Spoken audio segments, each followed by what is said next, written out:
Hello दोस्तों, नमस्कार। आप सभी का स्वागत है आपके YouTube channel NMS score plus में। दोस्तों, आज के वीडियो में हम मेधा छात्रवृत्ति परीक्षा से संबंधित सामाजिक विज्ञान और विज्ञान से संबंधित प्रश्नों को लेकर आए हैं, जो कि एग्जाम के लिए बहुत ही इंपॉर्टेंट होने वाला है। तो दोस्तों, वीडियो को अंत तक जरूर देखिएगा, वीडियो को लाइक कीजिएगा, शेयर कीजिएगा और चैनल पर नए हो तो चैनल को सब्सक्राइब कर लीजिएगा, जिससे हमारा वीडियो समय समय पर आपको मिलता है।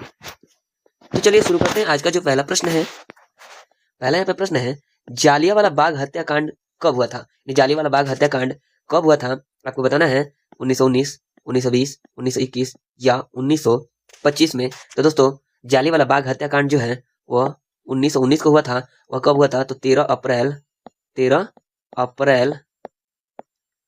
1919 को हुआ था। 1919 को। और कहाँ हुआ था? तो ये अमृतसर में हुआ था।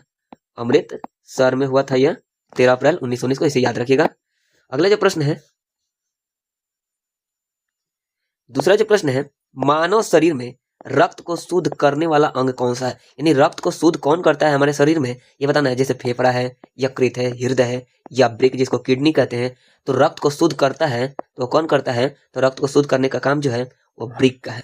वृक्क यानी कि किडनी जो होता है हमारा शरीर में, वह रक्त को शुद्ध करने का काम करता है। अगला जो प्रश्न है,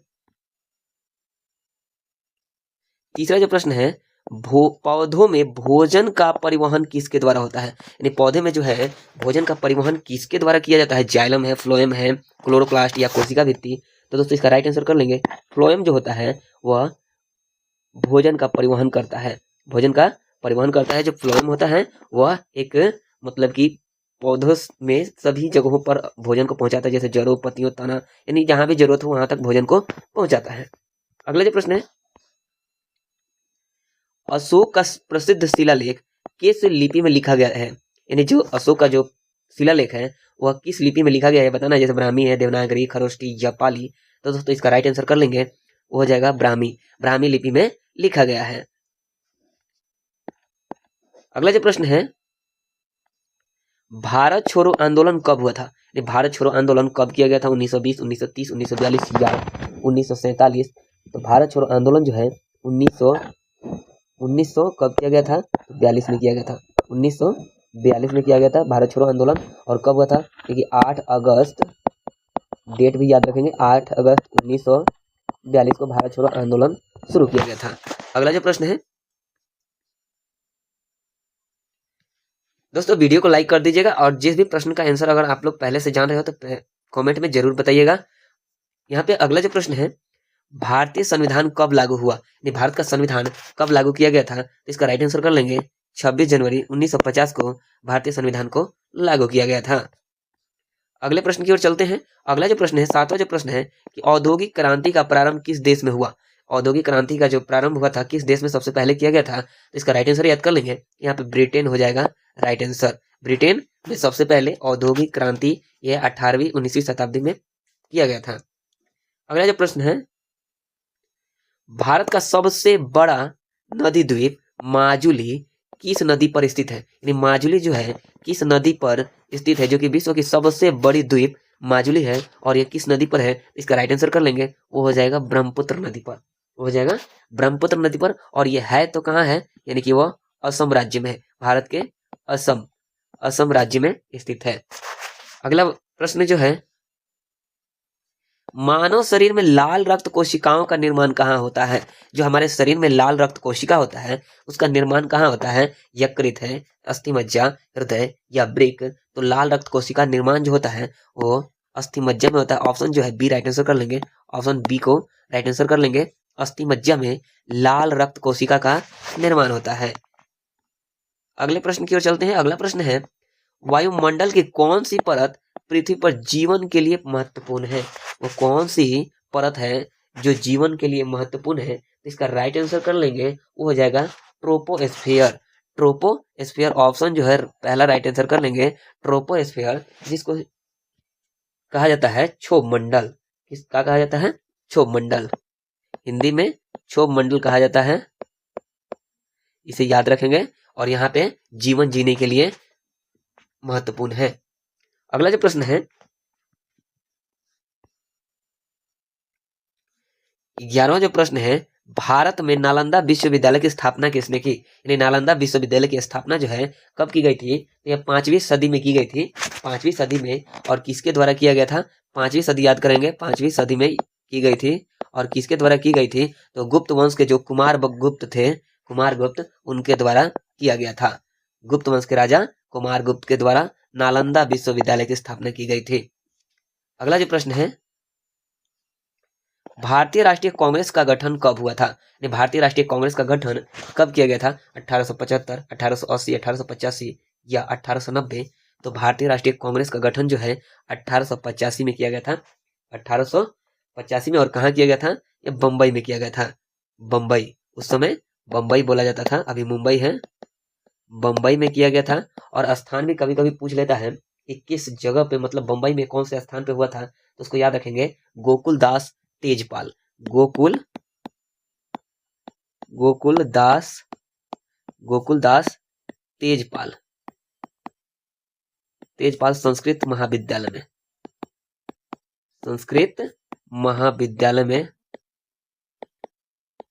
किया गया था। अगला जो प्रश्न है, कंचनजंगा चोटी किस राज्य में स्थित है? यानी कंचनजंगा जो चोटी है वो किस राज्य में है? उत्तराखंड, सिक्किम, अरुणाचल प्रदेश या जम्मू कश्मीर? तो कंचनजंगा जो है वो सिक्किम राज्य में स्थित है। सिक्किम राज्य में स्थित है। और इसकी जो ऊंचाई है वह 8,586 मीटर है। 8,586 मीटर इसकी ऊंचाई है।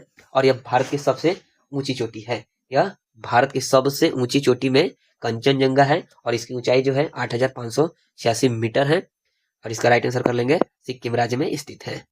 अगला जो प्रश्न है, भारतीय संसद के कितने सदन है? तो भारतीय संसद के कितने सदन है? 1, 2, 3 या 4? तो भारतीय संसद के जो है सदन जो होते हैं वो 2 सदन है।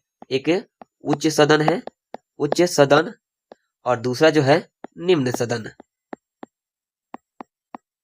2 सदन है, एक उच्च सदन और एक निम्न सदन। उच्च सदन में जो होता है और राज्यसभा होता है, राज्यसभा।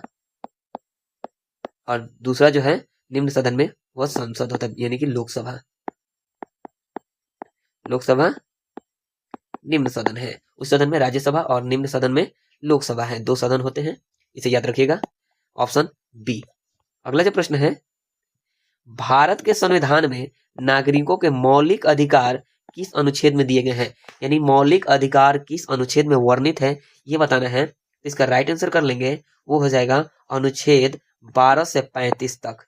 अनुच्छेद 12 से 35 जो है वो नागरिकों के मौलिक अधिकार होते हैं। 12 से 35 या भाग 3 में दिया गया है, अनुच्छेद 12 से 35, इसे याद रखिएगा। अगला जो प्रश्न है, राज्यपाल की नियुक्ति कौन करता है? राज्यपाल की नियुक्ति जो है राष्ट्रपति के द्वारा किया जाता है। तो बहुत ही आसान प्रश्न है, राज्यपाल का नियुक्ति राष्ट्रपति करता है। अगला जो प्रश्न है, डेंगू बुखार किस मच्छर से फैलता है? डेंगू बुखार जो है किस मच्छर से फैलता है ये बताना है। एडीज, एनोफ्लीज, क्यूलेक्स या टाइगर मच्छर? इसका राइट आंसर कर लेंगे, एडीज मच्छर के काटने से, एडीज मच्छर के काटने से डेंगू बुखार फैलता है, इसे याद रखेंगे। डेंगू बुखार का जो वाहक मच्छर होता है वह एडीज मच्छर होता है।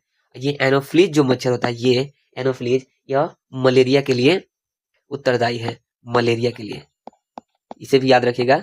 मलेरिया के लिए कौन सा मच्छर उत्तरदायी होता है? तो होता है एनोफ्लीज। और ये जो क्यूलेक्स जो होता है, क्यूलेक्स, यह फाइलेरिया के लिए है। इससे फाइलेरिया फैलता है, इसे भी याद रखेंगे। फाइलेरिया के लिए क्यूलेक्स और एनोफ्लीज जो है मलेरिया, और यहाँ पे एडीज जो है वो डेंगू बुखार के लिए उत्तरदायी है, या इसके द्वारा फैलता है। अगला जो प्रश्न है, पेनिसिलिन की खोज किसने की थी? तो पेनिसिलिन जो है इसकी खोज किसने की थी? Alexander Fleming, Louis Pasteur, Robert Koch या जे थॉमसन? इसका राइट आंसर जो कर लेंगे, अलेक्जेंडर फ्लेमिंग के द्वारा, अलेक्जेंडर फ्लेमिंग के द्वारा पेनिसिलिन की खोज की थी। ऑप्शन जो है ए राइट आंसर कर लेंगे। और कब किया गया था? तो इसे याद रखेंगे, 1928 में। 1928 में पेनिसिलिन की खोज की गई थी अलेक्जेंडर फ्लेमिंग के द्वारा। लुइस पास्चर जो है, लुइस पास्चर ये रेबीज के तथा पास्चुराइजेशन की खोज किए थे। रेबीज के टीके और पास्चुराइजेशन के खोज किए थे। और अगला जो है यहाँ पे जे थॉमसन, इन्होंने इलेक्ट्रॉन की खोज की थी। जे थॉमसन जो है इलेक्ट्रॉन की खोज की थी, इसे भी याद रखना है।